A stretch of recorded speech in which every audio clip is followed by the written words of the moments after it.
Allez, on est de retour sur le plateau d'Engage 2021 organisé par le groupe Skippers tout au long de la journée. Merci à vous si vous nous rejoignez. Bienvenue en tout cas. On va parler maintenant de la solution Mediatek avec Engie Home Service parce que l'amélioration de l'expérience client peut servir de nombreux objectifs business, augmenter les taux de transformation au niveau commercial, optimiser les coûts de service, développer la fidélité et la valeur client, bref, générer du ROI à partir du feedback client. C'est possible grâce par exemple donc, aux solutions proposées par Mediatek, solutions auxquelles a fait appel notamment Engie Home Service avec des résultats plus que probants. On va le voir maintenant en compagnie de Stéphanie Barbotin qui est avec nous. Bonjour Stéphanie. Bonjour Stéphane. Bonjour Thierry. Vous êtes responsable qualité et professionnalisation de la relation client chez Engie Home Service. Soyez la bienvenue. Et puis Thierry Aubert est avec nous également, le COO de Mediatek CX. Bonjour Thierry. Bonjour à tous. Bonjour. Je ne vous vois pas, mais a priori vous êtes là. En tout cas, je vous entends, c'est déjà pas mal. Bonjour Thierry. Stéphanie, d'abord en quelques mots pour nous présenter Engie Home Service. C'est une filiale évidemment du groupe Engie, on s'en doute, mais plus précisément. Tout à fait. Alors, Engie Home Service, c'est le leader de la maintenance et du dépannage des systèmes de chauffage et de climatisation. On est présent dans le métier depuis 50 ans. On réalise l'entretien, la maintenance, le remplacement et l'installation des équipements de chauffage et de climatisation, mais aussi d'adoucisseurs, de ballons thermodynamiques, de thermostats connectés et vous le savez peut-être moins, plus récemment, la pose de bornes de rechargement pour véhicules électriques. Alors, notre objectif, nous, c'est de délivrer une expertise complète pour une efficacité énergétique globale, avec de forts enjeux de conseil auprès de nos clients. Engie Home Service, c'est 200 agences avec 600 conseillers et conseillères de clientèle au sein de nos agences, 3000 techniciens et techniciennes qui œuvrent sur le terrain et qui réalisent 3 500 000 interventions par an. Voilà en quelques mots. Cette carte d'identité. Thierry, en quelques mots, Mediatek, est-ce que permet votre plateforme sur l'expérience client rapidement pour qu'on puisse comprendre ensuite ce qu'on va expliquer? Oui, bien sûr. Mediatek est éditeur de logiciels et de la plateforme Mediatek CX qui permet d'écouter la voix du client suite à toute expérience, quel que soit le touch point, quel que soit le parcours client. Et à partir de cette écoute, de pouvoir mettre en place les bonnes actions pour avoir un impact tangible à la fois sur l'expérience de ses clients et sur l'orientation client, la centricité client dans l'entreprise, et donc un impact business, je dirais, par cascade.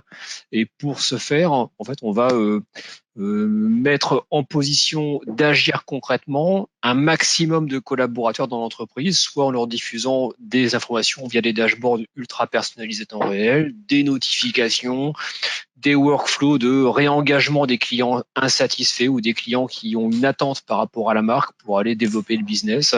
Donc on va revenir sur tous ces leviers d'action qui peuvent être activés par notre plateforme sur le cas concret d'Engie Home Service tout au long de cette discussion ensemble. N'hésitez pas, vous qui nous regardez, bien sûr, à poser vos questions dans le chat. Et Stéphanie et Thierry viendront nous éclairer. D'abord, Stéphanie, comment vous gérez l'expérience client chez Engie Home Service? Qu'est-ce que vous avez mis en place pour qu'on comprenne bien déjà l'existant? Alors, l'expérience client, c'est un enjeu majeur pour Engie Home Service. On a fait en sorte de proposer à nos clients une expérience sans couture, efficace, qui repose sur des parcours cohérents. Et pour mesurer l'efficacité de nos actions jusque chez notre client, nous avons mis en place une enquête de satisfaction post-intervention. C'est-à-dire qu'après chaque intervention, le lendemain, une enquête part à destination de nos clients, par email ou par SMS. Et c'est environ 2 millions d'enquêtes envoyées chaque année. 2 millions d'enquêtes, combien de répondants? On a 500 000 répondants, ça nous fait un taux de réponse de 26%, qui nous permettent d'évaluer la qualité de la prestation technique, mais aussi l'accueil téléphonique. Et comme vous pouvez vous en douter, Pardon ? Oui, allez-y Stéphanie. Allez-y, Stéphanie. Elles nous permettent également de définir, nous, et de prioriser nos plans d'action. 26%, pardon Thierry, c'est un chiffre important ou pas? Je ne me rends pas compte. Oui, 26%, c'est dans la moyenne supérieure de ce que l'on observe. Ce qui est intéressant dans le cas d'Engie Home Service, c'est que, comme le disait Stéphanie, les clients d'Engie Home Service sont sollicités et enquêtés à la fois par email et par SMS. Le taux est relativement proche sur les deux médias. On considère que quand on est au-delà de 20% de taux de réponse sur ce type d'enquête, on est dans la fourchette haute, ce qui est complètement le cas pour Engie Home Service. Quel indicateur vous avez choisi, Stéphanie, chez Engie Home Service et pourquoi? Quel indicateur pour mesurer le ROI? Alors, nous, on a choisi, notre objectif, c'est de satisfaire nos clients et d'en faire des ambassadeurs de notre marque et de notre prestation. Donc, de ce fait, on s'est dirigé naturellement vers le NPS. On est sur un métier de bouche à oreille. Et pour cette raison, on a décidé de faire du NPS notre indicateur principal. En 5 ans, grâce aux équipes, on a fait évoluer notre NPS de 15 points. Et aujourd'hui, notre NPS, il est dans tous les objectifs des collaborateurs de l'entreprise, à tous les niveaux, que ce soit au sein de nos agences qu'au sein du siège d'Engie Home Service. Qu'est-ce que vous collectez finalement comme feedback et de quelle manière?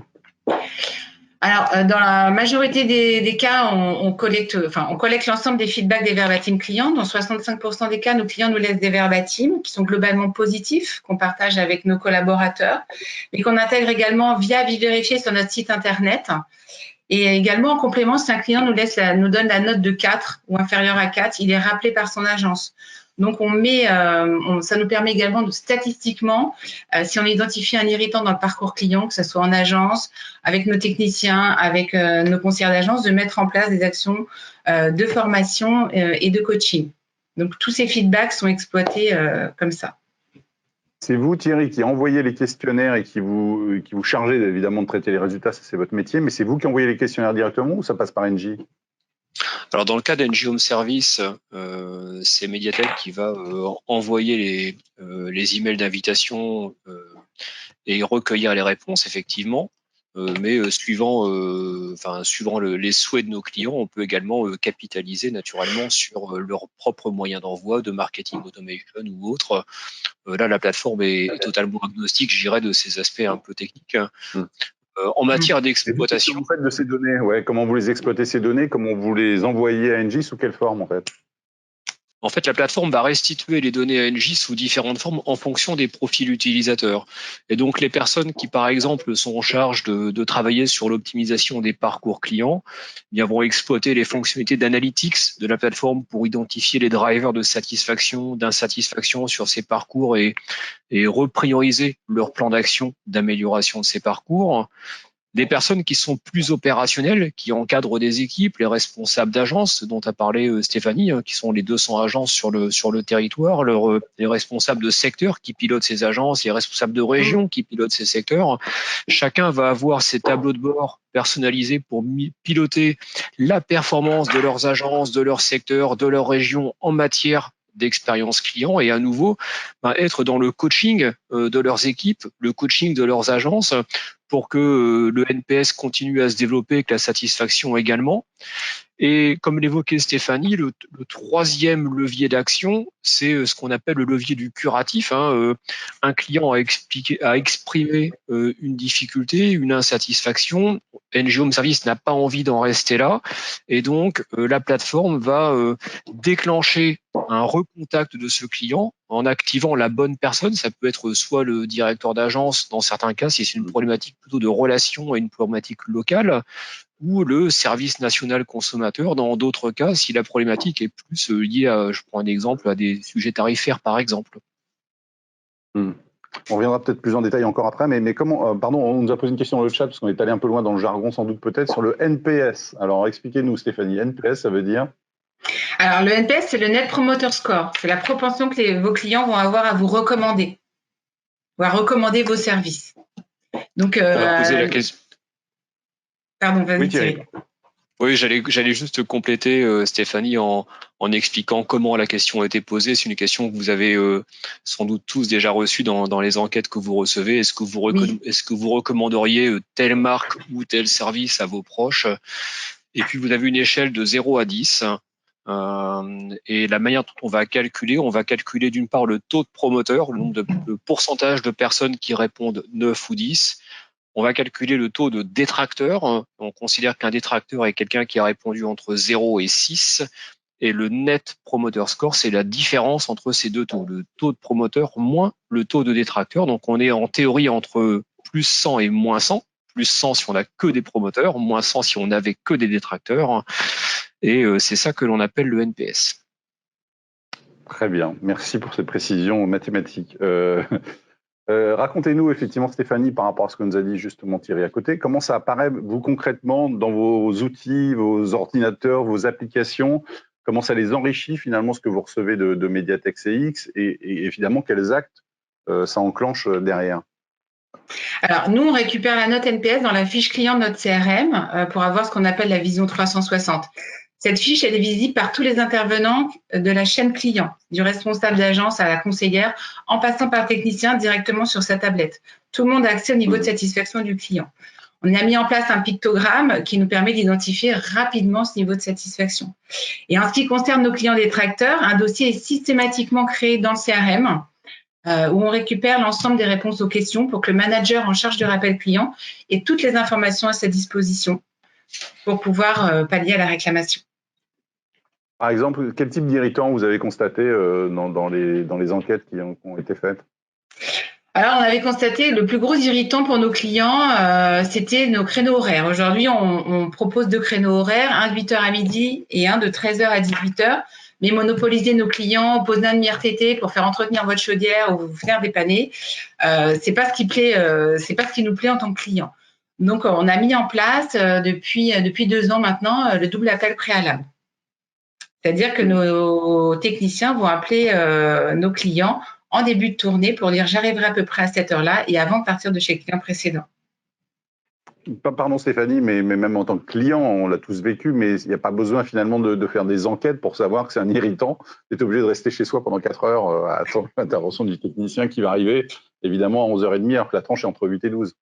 Non, c'est vrai, mais ça nous permet de prioriser quand même nos actions. C'est-à-dire que quand on voit que ça concerne les clients de toutes les agences, de toutes les régions, on va se dire, on va commencer par trouver une solution à cet endroit-là.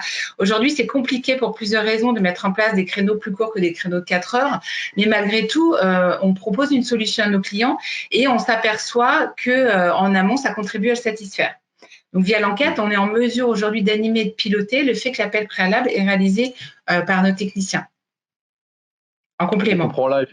On comprend effectivement, Thierry, que ce n'est pas une découverte là, de l'irritant pour NG Home Service, mais c'est le cas, j'imagine, de la plupart de vos clients qui ne découvrent pas, grâce à vos retours, les irritants de leurs clients. Alors, heureusement qu'ils ne nous ont pas attendus pour les découvrir. Mais d'ailleurs, c'est à quoi finalement alors votre application dans ce cas-là, sur le cas des irritants en particulier? En fait, dans le cas des irritants, le vrai problème de nos clients, c'est pas de les découvrir, c'est de les prioriser, comme le disait Stéphanie. Parce que nos clients, quand ils vont écouter leur conseiller de clientèle, quand ils regardent leur baromètre, quand ils vont écouter leurs commerciaux, chacun remonte 1, 3, 5, 10 irritants. Et on a fréquemment, on n'a pas échangé avec Stéphanie sur le cas des NG Home Service, mais j'ai en tête un autre client qui avait fait la liste, ils avaient 800 irritants clients. Et donc 800 irritants clients, c'est impossible à gérer opérationnellement. Et donc finalement, la force que l'on va apporter avec notre plateforme, c'est d'une part de prioriser ces irritants et d'identifier c'est quoi le top 3 sur lequel vous devez vous concentrer. Et l'autre point qui est extrêmement important, c'est que il n'y a pas un top 3. En fait, il y a peut-être un top 3 pour le parcours d'entretien, mais il y a également un top 3 pour l'agence de Nîmes qui a un contexte un peu particulier, peut-être qu'il y a eu un turnover dans son personnel, etc. Et puis un top 3 qui va être encore différent pour le service client. Et donc, ce qui est important, c'est que la plateforme permette à chaque acteur de l'organisation, par rapport à son champ de responsabilité, d'identifier son top 3 à lui, pour que lui sache sur quoi il doit se focaliser, pour que ça ait un impact maximal à la fois pour lui et pour la marque pour laquelle il travaille.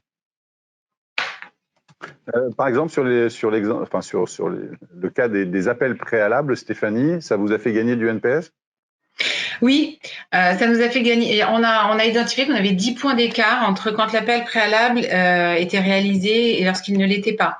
Donc, on l'a vu dès le pilote, quand on a lancé le pilote il y a 2 ans, et ça se confirme encore aujourd'hui, 2 ans après. C'est 10 points d'écart environ sur notre NPS. Le NPS est 10 points plus élevé quand on réalise l'appel préalable, le double appel préalable. Juste, c'est un peu en marge du dispositif Voix du client, mais vous avez mis en place aussi la digitalisation des affis de passage. Ça, pourquoi vous l'avez fait? Est-ce que vous l'avez constaté justement par rapport à des retours de clients? Et quels résultats vous avez obtenus? Alors ça, effectivement, on l'a déployé l'année dernière. C'est un tout nouveau dispositif de communication en lien avec notre visite d'entretien via la plateforme Médiathèque. Auparavant, cette communication était exclusivement faite par courrier. Maintenant, nos clients sont avisés par email 15 jours avant leur rendez-vous. On a intégré dans cette communication un lien vers une landing page où nos clients ont la possibilité de confirmer ou de modifier leur date de rendez-vous si celle qu'on leur propose ne leur convient pas. Les clients qui ne nous répondent pas sont relancés à J-7 et J-3, pardon. Et on affiche en temps réel les disponibilités de l'agence et le choix du client est enregistré directement, instantanément dans nos systèmes d'information. Aujourd'hui, il y a un client sur 2 qui utilise ce lien et on a constaté une diminution de notre absentéisme lors de nos visites d'entretien de plus de 3 points avec la mise en place de ce dispositif. Ça, c'est vous qui le gérez de votre côté, Thierry, ou c'est Engie directement les avis de passage? Engie utilise notre plateforme pour mettre en place ce dispositif. C'est possible parce que la plateforme de feedback management, alors on peut récupérer du feedback suite à une expérience pour collecter une perception client, mais on peut également solliciter le client soit pour lui communiquer des informations, soit pour lui poser une ou deux questions qui ne sont pas forcément exclusivement liées à l'expérience. On a fait par exemple du recueil de consentement dans certains cas pour enrichir les bases de données clients. Là, on est sur un scénario un petit peu différent sur les avis de passage, mais ça illustre, je dirais, la souplesse de la plateforme pour tous ces dispositifs. Effectivement, vous pouvez récolter le feedback et communiquer effectivement avec les clients. Est-ce que les verbatims, comment vous les analysez aujourd'hui, Stéphanie? Qu'est-ce que vous en faites? Alors aujourd'hui, on les analyse pour mieux comprendre les attentes de nos clients, définir nos plans d'action et prioriser et les adapter en fonction de la situation de chaque agence. Bien sûr, évidemment, identifier nos forces et faiblesses et réduire les écarts entre nos agences, mais aussi de pouvoir reprendre contact parfois avec des clients en situation d'urgence ou en risque de churn. Donc ça, l'intérêt, c'est d'aller au-delà des chiffres, en fait, là, finalement, Thierry. Oui, bien sûr. Alors, aller au-delà des chiffres, ça veut dire deux choses. Ça veut dire avoir la capacité à expliquer un chiffre. Et donc, c'est toute la question du pourquoi. Pourquoi est-ce que vous avez mis telle note? Expliquez-nous. Et donc là, c'est hyper riche comme matière pour comprendre et pour pouvoir justement, comme on l'a évoqué tout à l'heure, identifier quels irritants travailler pour améliorer la performance, identifier quelles bonnes pratiques également déployer plus largement pour améliorer cette performance. Et puis, il y a une deuxième utilisation du verbatim, c'est pour pouvoir quantifier ce qui n'a pas été mesuré par des notes fermées de 0 à 5 ou de 0 à 10, etc. Parce que on va par exemple pouvoir mesurer est-ce qu'il y a plus ou moins de personnes qui parlent de la propreté de la pièce qui contenait ma chaudière suite au passage du technicien. On n'avait pas forcément une note spécifiquement là-dessus, mais on va pouvoir compter dans les commentaires clients combien de clients évoquent ce sujet-là aujourd'hui ou il y a 3 mois, comparer les deux et se dire si ça s'améliore ou ça se dégrade, est-ce que c'est lié à mes actions opérationnelles, est-ce que je dois mettre en place d'autres actions? Donc ça permet également de compléter le dispositif de notes sur des sujets qui n'étaient pas forcément explicitement demandés aux clients. Le dispositif de notes, c'est-à-dire vous enrichissez ensuite les questionnaires parce que vous voyez une thématique qui revient particulièrement souvent? Ça peut déboucher sur un enrichissement de questionnaire ou ça peut parfois suffire en tant que client quand on reçoit toutes ces enquêtes. On préfère tous avoir, je dirais, juste une ou deux questions, puis un commentaire où on va s'exprimer spontanément plutôt que de devoir répondre à 28 questions sur 28 thématiques. Et le verbatim répond vraiment à ça. En fait, ça permet de focaliser sur globalement quelle est votre impression générale, votre satisfaction générale. Et puis ensuite, dites-nous, vous, clients, qu'est-ce qui vous a marqué en bien ou de manière négative pour qu'on puisse le prendre en compte et maximiser votre satisfaction à l'avenir. Donc aujourd'hui, la tendance n'est pas trop à ajouter des questions de notes, mais la tendance est plus à utiliser ces questions ouvertes et avoir cette approche plus conversationnelle avec le client. Stéphanie, vous vouliez compléter sur ce sujet des questionnaires, justement, de leur enrichissement, modification ou verbatim? Ah bah oui, non, on travaille justement, alors ça c'est pour plus tard, enfin ce qu'on est en train de mettre en place, mais effectivement on est en train d'enrichir un petit peu notre questionnaire quand on a des clients détracteurs. Donc plus précisément pour ces clients-là, pour aller voir ce qui, dans l'intervention, là on aurait pu s'améliorer. Depuis la mise en place de votre dispositif Voix du client là, chez Engie Home Service, votre NPS, il a progressé de combien? C'est-à-dire sur quoi? Sur les 5 dernières années, on va dire? Alors, sur les 5 dernières années, il a progressé de 15 points depuis notre démarche, depuis le lancement de la démarche Voix du client. Et puis, je vais faire un petit focus sur l'année dernière, sur l'année 2020. En mars 2020, on confine tous. On a maintenu toutes nos interventions de dépannage sur l'ensemble de notre parc client durant toute la période de confinement. Nos clients se sont largement exprimés très favorablement durant cette période. On a atteint un NPS record au printemps dernier avec un NPS à 67. Quand même. Donc, l'année 2020 a été aussi, pour nous, on a bien progressé sur cette partie NPS avec les retours de nos clients. Je reviens juste, pardon, sur les verbatims, Thierry. Est-ce qu'on peut détecter des opportunités commerciales à partir des verbatims? Oui, bien sûr. Et on considère d'ailleurs de plus en plus qu'une enquête n'est pas uniquement un moyen de mesurer, d'afficher un tableau de bord et puis on passe à la suite, mais une enquête, ça fait partie de la relation client. Et donc, quand dans son feedback, le client exprime un problème, consciemment ou pas, il attend qu'on traite son problème, qu'on le recontacte, etc. Mais il arrive que les clients expriment également dans leur feedback des attentes qui peuvent être j'aurais bien aimé avoir plus d'informations sur les énergies renouvelables, sur les panneaux solaires, etc. Et là, c'est une énorme opportunité pour Engie de rebondir et de recibler avec soit une campagne, soit un recontact ces clients-là pour aller proposer les offres que Engie est en mesure de proposer sur ces sujets-là. On a une question pour vous, Stéphanie. Est-ce que vous avez mis en place des actions particulières vers les clients promoteurs pour favoriser le bouche à oreille? Alors oui, on leur propose quand ils répondent à notre questionnaire, on leur propose de laisser leur avis, s'ils sont d'accord de publier leur avis, qu'on met sur avis vérifié, qu'on va également pousser vers les pages Google de nos agences, parce qu'on sait que les clients se renseignent également avant d'acheter, avant de faire rentrer quelqu'un chez soi. Nos techniciens rentrent dans le domicile de nos clients. Donc, on a mis en place toute cette partie pour pousser aussi nos avis positifs sur la toile. N'hésitez pas à continuer à nous poser vos questions. On est encore pendant 10 minutes avec Stéphanie Barbotin d'Engie Home Service et Thierry Aubert de Mediatek CX. Connaître la satisfaction de ses clients, effectivement, à l'interne, c'est bien. Le faire savoir à l'externe, c'est encore mieux. Comment vous faites, effectivement? Vous les publiez, vous le disiez, sur votre site, principalement, c'est ça? Vous travaillez avec Avis Vérifié, hein, Stéphanie, aussi. Alors, nous, on travaille avec Avis Vérifié. Voilà, tous nos avis sont systématiquement déposés via Avis Vérifié sur notre site Internet. Et en complément, peuvent aller sur les pages Google de nos agences. Mais aussi, donc pour parler des équipes commerciales, aujourd'hui, quand on répond également à des appels d'offres, nos équipes commerciales utilisent aussi ces bons résultats parce que c'est une jolie carte de visite pour répondre à un appel d'offres. De quelle manière? De quelle manière ils l'utilisent, exemple?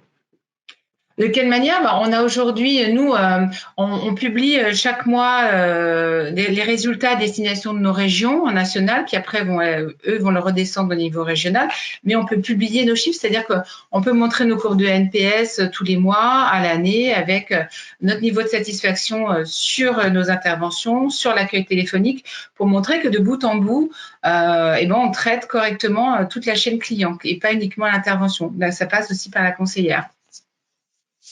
Il y a un lien, effectivement, juste Thierry, entre Mediatek CX et Avis Vérifié. Là, il y a une interface qui se fait entre vous et eux? Alors, il y a un lien depuis longtemps, hein, puisque ça fait maintenant plusieurs années que les plateformes Avis Vérifié et Mediatek CX sont interconnectées pour Engie Home Service. Et ce lien et cette forte complémentarité, elle va aboutir à petit à petit une fusion et une intégration de ces plateformes pour qu'on puisse non seulement permettre de capitaliser sur le feedback client à des fins de publication d'avis et réciproquement, mais pour que tout ceci soit fait dans une interface utilisateur qui soit unifiée, hyper facile à utiliser pour les équipes sans avoir à passer d'une plateforme à l'autre. Donc ça, c'est vraiment le travail qui est en cours actuellement au sein du groupe Skippers pour intégrer ces différentes solutions et proposer une approche complètement unifiée à nos clients. C'est quoi la Bravo Box? J'ai entendu parler de ça en préparant cet entretien. Parlez-moi de ça, Thierry.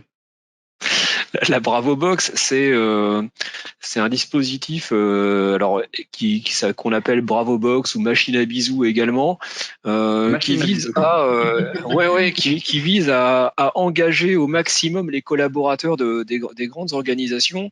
On parle beaucoup de centricité client, etc. Mais concrètement, qu'est-ce que l'on peut faire? Eh bien, la première chose que l'on peut faire, c'est déjà faire passer l'information. Un client a été extrêmement touché, a vécu une expérience hyper enrichissante, passionnante, fascinante, avec un conseiller qui lui a laissé un conseiller ou un technicien NG Home Service qui a laissé une super image. Eh bien, c'est important de faire ce retour à ce technicien et lui dire en fait, voilà ce qu'a dit Monsieur Dupont, Madame Durand suite à ton passage ce matin chez eux. Et donc, la Bravo Box, c'est d'envoyer ses bravos, d'envoyer ses bisous à ses équipes. Et ce que l'on observe, c'est que, alors d'une part, c'est extrêmement dynamisant pour ces équipes, et il y a beaucoup de feedback positif. Heureusement, c'est la très grande majorité. Et donc, on va du coup se permettre le luxe de choisir ceux qui sont uniquement extrêmement positifs, et en plus avec un commentaire assez significatif pour que ce soit vraiment marquant pour le technicien ou pour le conseiller suivant les profils. Et ça, ce que l'on observe, c'est que ça engage les personnes vers davantage d'orientation client dans leur manière d'effectuer leur travail. Ça les engage sur ce dispositif et ce programme de satisfaction client et de NPS qui aide à développer le business de NG Home Service. Donc, c'est vraiment extrêmement vertueux. Stéphanie, sur la Bravo Box, vous mesurez les résultats des bisous? Alors, on n'envoie pas encore des bisous, mais on envisage de le faire. On envisage de mettre en place ce dispositif. Vous allez vous déplacer vous-même pour les bisous, Stéphanie, non? C'est ça? Oui. Alors, sur 200 agences, il va falloir faire beaucoup de déplacements. Mais pourquoi pas? Donc, on envisage de mettre en place ce dispositif d'ici l'hiver prochain. Nous, l'hiver, c'est le moment où tout le monde rallume sa chaudière. Tout le monde constate, enfin tout le monde non, mais on constate qu'il y a des pannes. Et donc, c'est une période durant laquelle notre volume d'appels croît fortement, avec des clients qui souhaitent tous un rendez-vous pour être dépannés au même moment. Alors, avec des agendas qui ne sont pas extensibles, et nos conseillers et nos conseillères sont souvent malmenés avec des clients qui veulent tous un rendez-vous à ce moment-là. Et donc, l'idée, c'est d'envoyer des messages positifs auprès de nos conseillers et conseillères qui œuvrent au quotidien, et à satisfaire nos clients sur cette période particulièrement complexe. Mais oui, on envisage de passer ces messages-là d'ici l'hiver prochain. On nous demande dans le chat où sont diffusés ces messages retours positifs. Alors, ils sont diffusés parfois lors d'incentives qu'on met en place, donc ou directement sur les télés de nos agences, notamment quand on a fait, lorsqu'on a, pendant toute la période de confinement sur l'année 2020, on passait des messages, des verbatim clients sur la qualité de l'intervention, qu'ils étaient ravis que le technicien se soit déplacé, la qualité de l'accueil téléphonique. Donc, ça peut être sur nos télés, ça peut être dans des newsletters dédiés en interne, ça peut être le responsable d'agence qui va passer le message parce qu'il a accès à tous les verbatim tous les matins des interventions de la veille. Il peut le passer à une de ses collaboratrices, à une de ses techniciennes. Donc, ça peut être utilisé vraiment de multiples façons, et on essaie de capitaliser beaucoup sur ces commentaires. On en revient toujours à ce qu'on se disait depuis le début, la première intervention de Pascal. Là, nous, c'est l'infusion de la culture client, quoi, vraiment, avec ces outils. Complètement. On a une question très précise. Quel lien vous faites entre le NPS et le ROI? Un point de NPS correspond à un calcul scientifique de marge additionnelle ou pas? Thierry, ça se calcule comme ça? Ou allez-y, Stéphanie, pardon. Non, justement, je sais pas la question. Là, moi, sur ce calcul-là, je ne saurais pas répondre. En fait, on a, peut-être pour compléter, on a fait les analyses de liens entre l'impact business, que ce soit sur la réduction en taux de churn, que ce soit sur l'accroissement des ventes. On l'a fait sur plusieurs projets. Le churn, pardon, je précise pour le jargon, le churn, c'est le perte d'abonnés ou de clients, c'est ça? Exactement, c'est le taux de résiliation ou de fin de contrat. Alors on l'avait réalisé. Alors c'était au démarrage du projet NG Home Service avant que Stéphanie n'arrive. Mais on avait notamment, par exemple, évalué l'impact du NPS sur les niveaux de résiliation d'une part et sur le taux de contractualisation des clients de NG Home Service. Il faut savoir que les clients de NG Home Service peuvent soit faire appel uniquement en cas de problème à NG Home Service, ou soit avoir un contrat de maintenance avec NG Home Service. Et naturellement, NG Home Service souhaite maximiser le nombre de clients sous contrat de maintenance, et on a pu mesurer un impact du niveau de satisfaction et de NPS sur le taux de personnes qui basculent d'une approche hors contrat à une approche sous contrat. Donc ce type d'analyse, ça demande un petit peu de soin au niveau calcul pour la mettre en place, mais c'est extrêmement important pour pouvoir valoriser le projet en interne et pour pouvoir également activer l'ensemble des équipes. Tout ce que Stéphanie a décrit, ça demande du temps, un petit peu de temps chaque jour aux responsables d'agence, aux responsables de secteur, etc. Et c'est important de bien cranter le niveau de bénéfice que cela permet d'atteindre pour NG Home Service. Mais en tout cas, en termes de marge, en tout cas, c'est calculable pour certains services ou produits ou pas? Oui, tout à fait. Alors on va raisonner soit en marge, alors soit dans certains cas, on va travailler sur des problématiques de réduction de coûts de non-qualité, comme les réductions de coûts de réclamation, les réductions de taux de réitération d'appel au service client. Dans d'autres cas, on va travailler sur des améliorations de chiffre d'affaires suite à l'amélioration de taux de transformation auprès d'équipes commerciales, par exemple. Donc, ce qui est important, c'est vraiment d'adapter la mesure du ROI en fonction du rôle de chaque entité dans l'entreprise. Deux dernières questions pour terminer. Si on se projette un peu plus loin, Stéphanie, sur quoi portent vos réflexions en ce moment pour améliorer encore votre dispositif qui est déjà très performant, on l'a compris? Alors là, on a mis en place très récemment un questionnaire dédié à l'équipement, à la pose d'équipement, puisque c'est un moment clé dans le parcours de nos clients, puisque ça a un coût, et puis parce que c'est important que ça se passe bien. Donc, on a créé un questionnaire dédié sur l'équipement, sur la pose d'équipement. Et puis, comme je vous disais tout à l'heure, d'améliorer, on va rajouter quelques questions afin de préciser pour nos clients détracteurs, préciser ce qui s'est mal passé ou ce qui aurait pu mieux se passer durant l'intervention. Thierry, quels sont les axes de travail, vous, de progrès, en tout cas aujourd'hui, sur la plateforme? Alors, la stratégie de Mediatek CX, c'est vraiment de mettre le maximum de collaborateurs en mouvement en matière d'expérience client pour que chacun, à leur niveau, puisse prendre les bonnes décisions, les bonnes actions pour avoir cet impact. Et pour faire ça, on travaille sur deux sujets. D'une part, simplifier au maximum leur expérience avec notre plateforme, faire que ce soit super facile, super intuitif, etc. Ça, c'est le premier sujet. Et le deuxième sujet, c'est de passer d'un mode qui est je consulte des données, je consulte des graphiques, à un mode prescriptif où la plateforme me suggère une action. Elle me dit en fait, toi, Jean Dupont, voilà les 2 ou 3 choses que tu devrais savoir par rapport aux derniers retours clients qui ont été collectés, et voilà les 2 ou 3 actions que tu devrais faire dans ton agence. Et puis, les recommandations pour Sophie Durand, qui dirige une autre agence, vont être différentes parce qu'elles seront contextualisées par rapport à son contexte à elle. Donc ça, on veut vraiment aller vers la capacité à exploiter toute cette intelligence qui vient de nos technos d'analytics, d'intelligence artificielle, de recherche en la matière, et à les rendre complètement, je dirais, transparentes à utiliser pour tous ces collaborateurs de NG Home Service et de nos autres clients.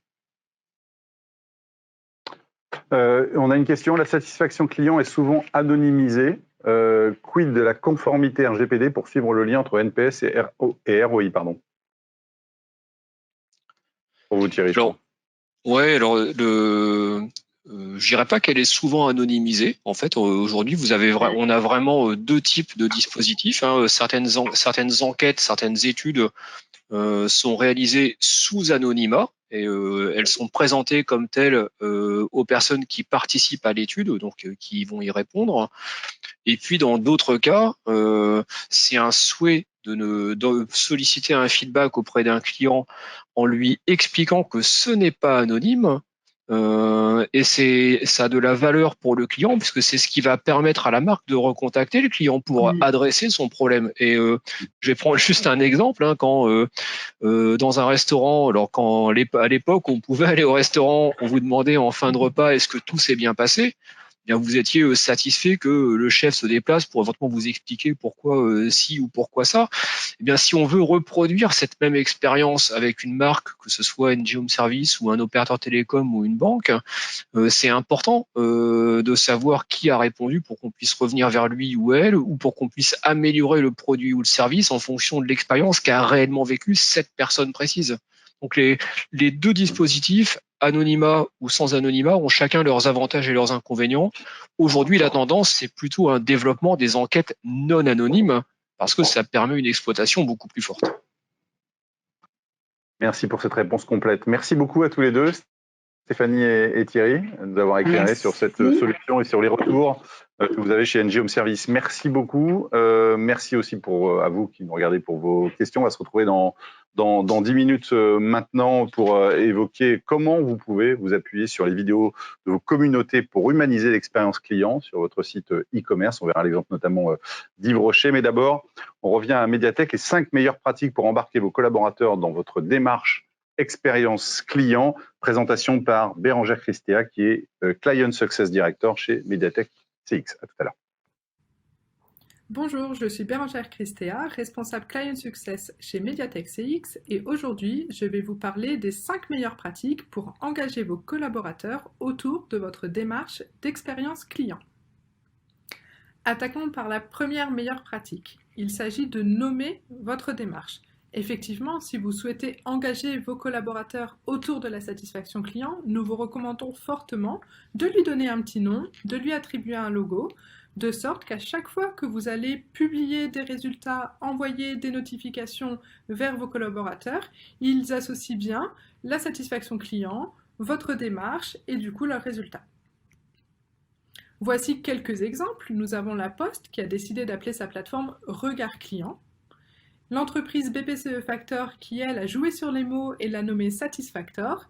Et puis les laboratoires Serballiance qui rappellent à chaque communiqué que leur démarche s'appelle Happy Z Patient. Donc leur but est clairement affiché. Quand un patient se présente chez Serballiance, il doit en ressortir content.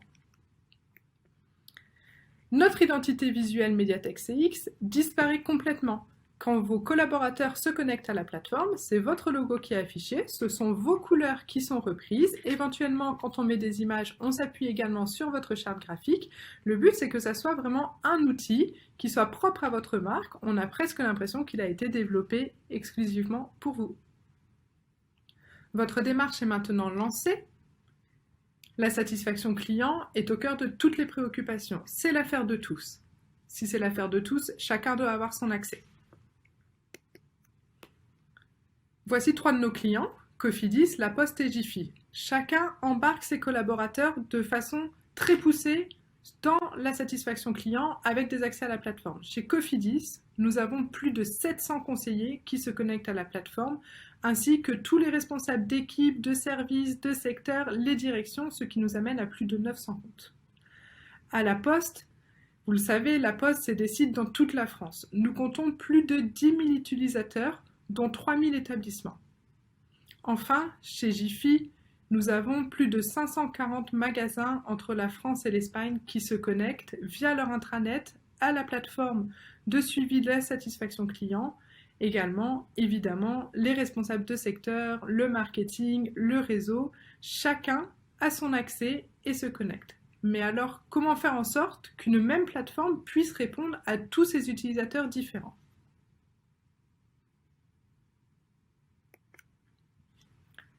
Tout simplement, chacun va avoir son accès personnalisé.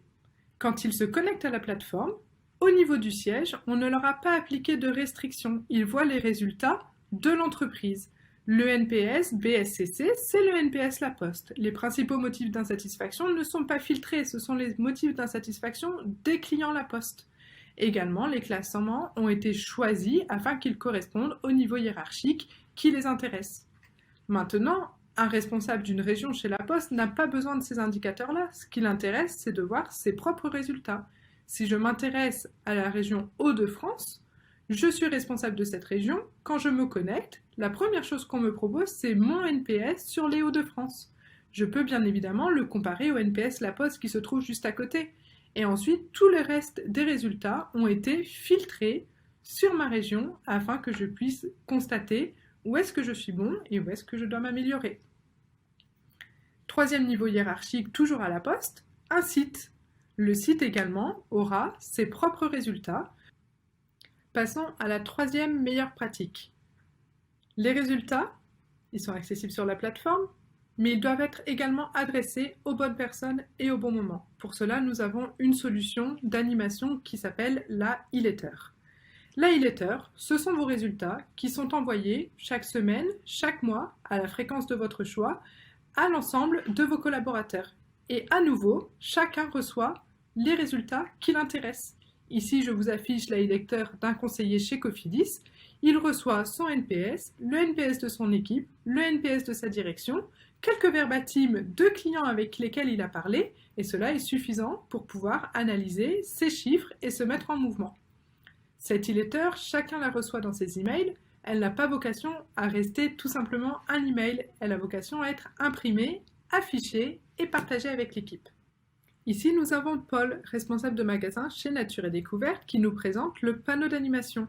Pour les retailers, nous vous conseillons fortement de mettre en place ce type de panneau qui vous permettra d'afficher la e-letter que vous avez imprimée, mais également de donner les priorités du magasin, de compter vos bravos, vos alertes, et tout simplement de réunir l'équipe magasin autour de ce panneau pour également engager les collaborateurs qui sont sur le terrain au quotidien. Quatrième meilleure pratique, la voix du client doit être au cœur de vos rituels managériaux. On a commencé à le voir avec Paul de chez Nature et Découverte qui réunit son équipe autour du panneau d'animation. C'est également valable pour vos comités de direction ou pour vos réunions d'équipe. Quand vous parlez de votre niveau de chiffre d'affaires, de votre temps de décroché ou d'autres indicateurs de performance logistique, etc., il faut également parler de vos indicateurs de voix du client, votre taux de satisfaction, votre NPS. En parler, c'est bien, et mettre des objectifs, c'est encore mieux. Ça engage encore plus les équipes de savoir où est-ce que vous souhaitez les emmener. Sur la plateforme, il est possible de définir un objectif global, mais également des objectifs pour chaque équipe, afin que chacun se sente mobilisé sur le niveau qu'il est capable d'apporter et apporte cette petite pierre à l'édifice et contribue à l'amélioration globale du NPS ou du taux de satisfaction pour votre entreprise. Quand on définit un objectif, évidemment, il faut se mettre en action. Autre fonctionnalité de notre plateforme, il est possible de créer un plan d'action sur la plateforme. Chaque entité crée son plan d'action et les managers ont accès à un suivi pour toutes leurs entités et peuvent s'alimenter de ces plans d'action et alimenter les autres équipes avec. Ils les évaluent, chacun se met en mouvement et s'engage dans la satisfaction des clients. Dernière meilleure pratique, la Bravo Box. Personnellement, c'est vraiment l'outil que je préfère.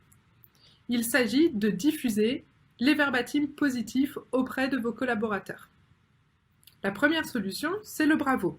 À chaque fois qu'un client va donner une note de 9 ou de 10 à votre entreprise, nous enverrons un email vers le collaborateur concerné, vers le magasin concerné, vers l'équipe concernée, afin de lui diffuser la satisfaction de son client. Pour les managers, cela peut faire beaucoup, c'est pourquoi nous leur réservons un tonnerre d'applaudissements. Le tonnerre d'applaudissements, c'est une sélection des meilleurs bravos de la semaine antérieure. Nous l'envoyons chaque lundi matin aux managers concernés, chacun sur son périmètre, afin qu'ils commencent la semaine de bonne humeur, mais également qu'ils se rappellent que la satisfaction client continue d'être mesurée et doit rester au centre de ses préoccupations. Je vous remercie pour votre attention. Je vous invite à vous connecter sur notre site où nous vous partageons en continu d'autres bonnes pratiques, d'autres exemples qui, je suis sûre, vous donneront des bonnes idées pour vos entreprises.